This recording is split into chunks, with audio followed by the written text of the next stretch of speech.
Welcome my channel Triveni steno classes. आज का dictation start.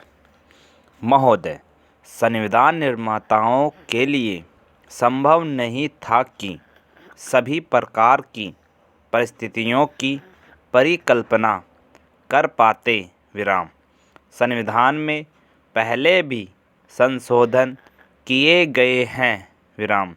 हमें संविधान को ऐसा बनाना है कि वह भारतीय जनता की आशा आकांक्षाओं और आवश्यकताओं को पूरा करे। एकमात्र महत्व इसका है कि भारतीय जनता का हित किस बात में है। माननीय सदस्य जानते हैं कि इस विधेयक को यहाँ प्रस्तुत करने की इच्छा से केवल हमारा ही दिल प्रेरित नहीं रहा है। अन्य अनेक दल भी जो कम्युनिस्ट नहीं हैं, इसके समर्थक हैं। जैसा कि मैंने पहले कहा, मैं सोचती हूँ कि वह एक महत्वपूर्ण कदम है। यह सुनना बहुत विचित्र लगता है कि कुछ लोग अनुभव करते हैं कि यह उन्हें नष्ट करने वाला कदम है। इसके विपरीत मैं सोचती हूँ कि यह ऐसा कदम है जो उन्हें ताकत देगा, क्योंकि अब वे अपने पांवों पर खड़े होकर अपने जीवन की राह बना सकेंगे और उन्हें उस नींव की आवश्यकता नहीं होगी जो उनके पूर्वजों ने डाली थी। वे पैसे के बल पर या सरकार के सहारे नहीं, बल्कि स्वयं ही एक नए जीवन की नींव डाल सकेंगे। और जैसा कि मैंने कहा, यह उन पर निर्भर है कि वे भविष्य के भारत को क्या नया रूप देंगे, उसे क्या क्या नई विरासत सौंपेंगे।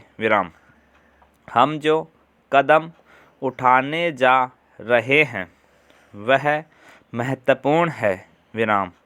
हमारे विभाजित समाज में, जिसमें जातियों और संप्रदायों द्वारा दरार डाली हुई है, जिसे परंपरा और कर्मिक विशेषाधिकारों की धारणाओं द्वारा और भी ज़्यादा खंड खंड किया हुआ है, कोई ऐसा कदम जो कितना ही छोटा क्यों न हो और जो ऊंच नीच और भेदभाव की समाप्ति की दिशा में उठाया गया हो, हमारे समाज के लोकतंत्रीकरण की दिशा में उठाया गया एक कदम है।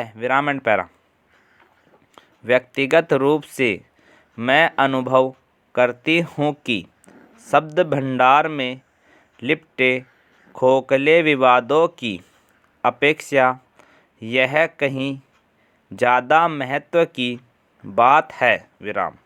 यही कारण है कि जब यहाँ एक ऐसे विचार का प्रतिपादन किया गया जो भारतीय राष्ट्रीय आंदोलन के बुनियादी सिद्धांतों के एक कदम प्रतिकूल था, तो मुझे बहुत पीड़ा अनुभव हुई।